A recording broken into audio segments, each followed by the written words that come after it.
ఆంధ్రప్రదేశ్ ప్రభుత్వ ప్రధాన కార్యదర్శి జవహర్ రెడ్డి కౌంట్డౌన్ ప్రారంభమైందా? ఏ క్షణానైనా కేంద్ర ఎన్నికల సంఘం జవహర్ రెడ్డి మీద వేటు వేసే అవకాశం ఉందా అంటే అవునని సమాధానం ఇస్తున్నారు కొంతమంది రాజకీయ విశ్లేషకులు. ఇక ఇదే అంశానికి సంబంధించి మనతో మాట్లాడేందుకు ప్రముఖ రాజకీయ విశ్లేషకులు, ప్రముఖ సీనియర్ జర్నలిస్ట్ సిఎస్ రావు గారు మనతో ఉన్నారు. సార్తో మాట్లాడు. Sir hi sir. Hello sir, Jawahar Reddy గారి కౌంట్డౌన్ స్టార్ట్ అయ్యిందని ఏ క్షణమైనా కేంద్ర ఎన్నికల సంఘం జవహర్ రెడ్డి మీద వేటు వేసే అవకాశం ఉంది అంటూ కూడా ఒక వార్త సోషల్ మీడియా వేదికగా చక్కర్లు కొడుతూ ఉంది. ఏంటి సార్, ఆ వార్తలో వాస్తవం ఉందంటారా?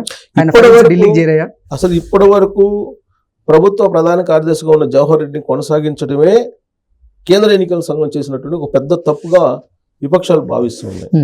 దానికి కారణం ఏంటంటే ఆయన సరైనటువంటి చర్యలు తీసుకునే కారణంగా దాదాపుగా 23 మంది వృద్ధులు చనిపోయారు అనేది మొట్టమొదటి ఆయన మీద ఉన్నటువంటి ఒక పెద్ద అలిగేషన్. ఎందుకనంటే జగన్మోహన్ రెడ్డికి అనుకూలమైనటువంటి చీఫ్ సెక్రటరీని ఏర్పాటు చేస్తున్నాడు అనేది అందరికీ తెలిసినటువంటి విషయమే. జగన్మోహన్ రెడ్డి ముఖ్యమంత్రిగా ప్రమాణ స్వీకారం చేసినప్పుడు ఉన్నటువంటి చీఫ్ సెక్రటరీ ఎవరు? ఎల్వి సుబ్రహ్మణ్యం.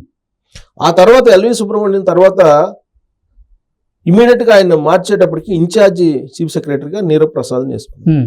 నీరవ్ ప్రసాద్ని కాదని నీలం సాహ్నిని ఢిల్లీ నుంచి తీసుకొచ్చుకున్నారు జగన్మోహన్ రెడ్డి. నీలం సాహ్ని టైం ముగిసిన తర్వాత, ఆమె పదవీ విరమణ చేసిన తర్వాత జవహర్ రెడ్డిని చీఫ్ సెక్రటరీగా నియమించుకున్నారు. అది కూడా సీనియారిటీని కాదని, సీనియర్గా ఉన్నటువంటి ఐఏఎస్లను కాదని జవహర్ రెడ్డిని ఆయన నియమించుకున్నారు. నీలం సాహ్ని ఢిల్లీ నుంచి తీసుకొచ్చుకున్నటువంటి జగన్మోహన్ రెడ్డి ఆమెని హైకోర్టులో గంటల కొద్దీ నిలబెట్టినటువంటి ముఖ్యమంత్రి ఎవరైనా ఉన్నారంటే నీలం సాహ్నిని జగన్మోహన్ రెడ్డి. అనేకమైనటువంటి విషయాల్లో నీలం సాహ్ని సంజాయిషి చెప్పుకోవాల్సిన పరిస్థితి ఏర్పడింది హైకోర్టుకి. జవహర్ రెడ్డి చీఫ్ సెక్రటరీ అయిన తర్వాత జవహర్ రెడ్డి చేసినటువంటి అనేకమైనటువంటి అంశాలు ఉన్నాయి.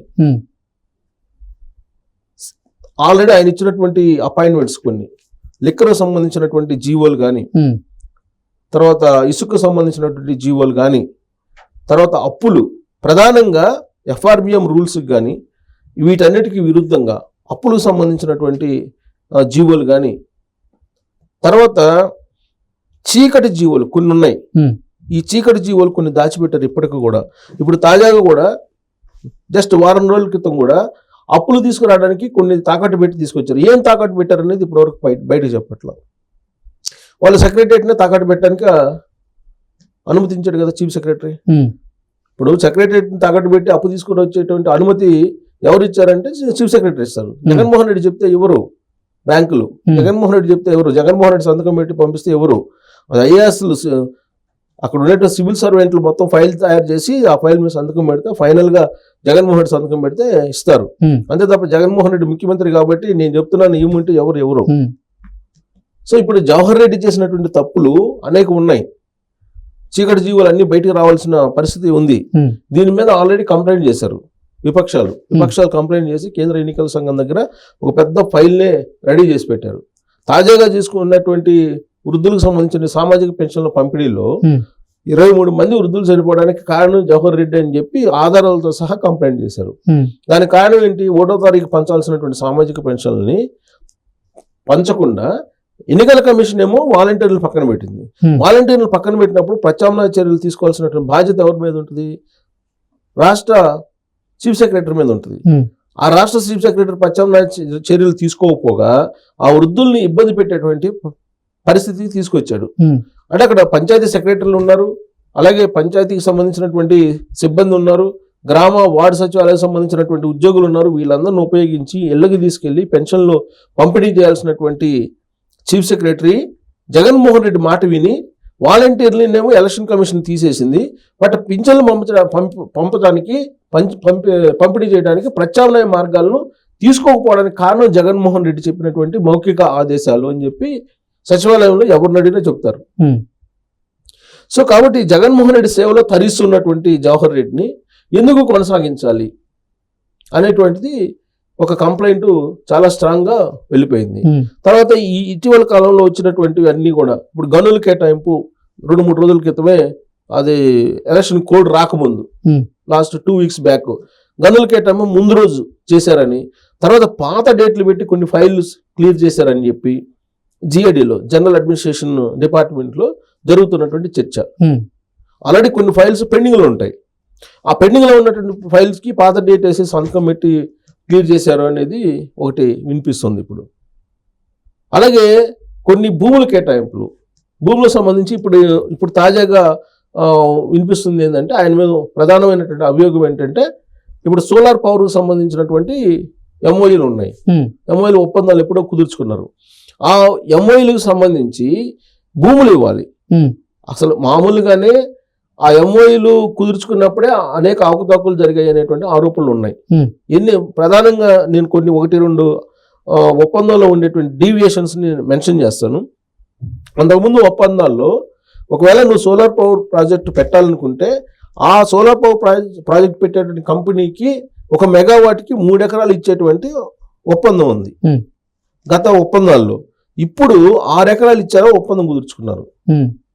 1 మెగావాట్ విద్యుత్ ఉత్పత్తికి 6 ఎకరాలు ఇచ్చేలా వీళ్ళు ఒప్పందం కుదుర్చుకున్నారు. దాంతోపాటు గుజరాత్లో అదే కంపెనీలు ₹1.50 యూనిట్ తయారు చేసి ఇస్తుంటే ₹2.50 కొనుగోలు చేయడానికి వీళ్ళు ఒప్పందం కుదుర్చుకున్నారు. ఇలాంటి అవకతవకలు చాలా ఉన్నాయి.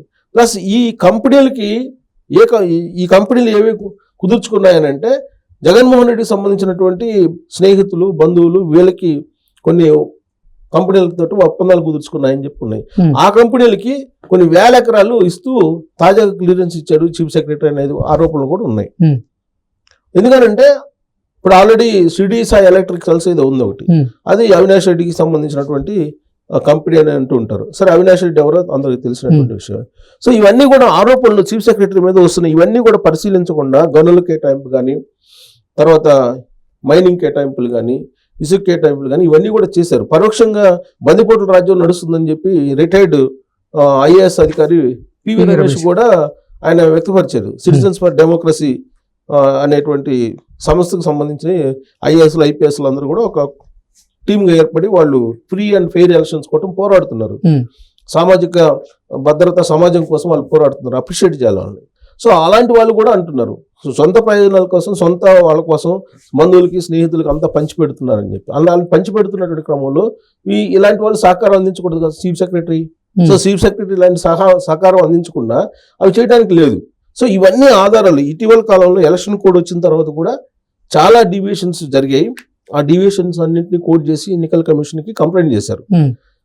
అందుకని ఏ క్షణంలోనైనా చీఫ్ సెక్రటరీ మీద వేటు పడే అవకాశం ఉంది. ఇక కసిరెడ్డి రాజేంద్రనాథ్ రెడ్డి సంగతి ప్రత్యేకంగా చెప్పవసరం లేదు. ఆయన ఏ విధంగా లా అండ్ ఆర్డర్ సిచ్యువేషన్ ఆయన కంటిన్యూ చేస్తున్నారు, ఆంధ్రప్రదేశ్లో తెలుగుదేశం పార్టీకి సంబంధించినటువంటి వాళ్ళ మీద ఏ విధంగా కేసులు పెట్టిస్తున్నారు, ఇవన్నీ కూడా చూస్తూనే ఉన్నాం. వైఎస్ఆర్ కాంగ్రెస్ పార్టీ వాళ్ళకి సంబంధించి ఇంతవరకు ఒక కేసు కూడా ఫైల్ కాల.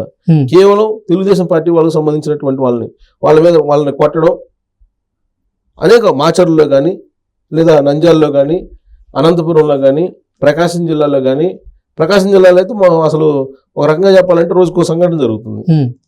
ఇన్ని సంఘటనలు జరుగుతున్నప్పటికీ కూడా రాజేంద్రనాథ్ రెడ్డి పట్టించుకోవట్లేదు. రాజేంద్రనాథ్ రెడ్డి అసలు లా అండ్ ఆర్డర్ సిచ్యువేషన్ సంబంధించి పక్షపాతంగా వ్యవహరిస్తున్నాడు. ఆయన జగన్మోహన్ రెడ్డి సేవలో తరిస్తున్నాడు అనేటువంటి ఆరోపణలు ఆయన మీద ఉన్నాయి.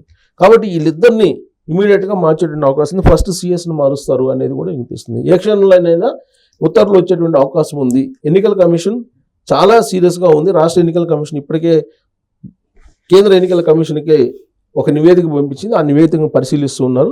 ఫైల్ అయితే రెడీ అయిపోయింది. ఈ ఫైల్ మీద ఎప్పుడు క్లియరెన్స్ వస్తుంది, కేంద్ర ఎన్నికల సంఘం ఎప్పుడు క్లియరెన్స్ వస్తుంది అనేది అందరూ ఎదురు చూస్తున్నటువంటి సిచ్యువేషన్ సచివాలయంలో. అది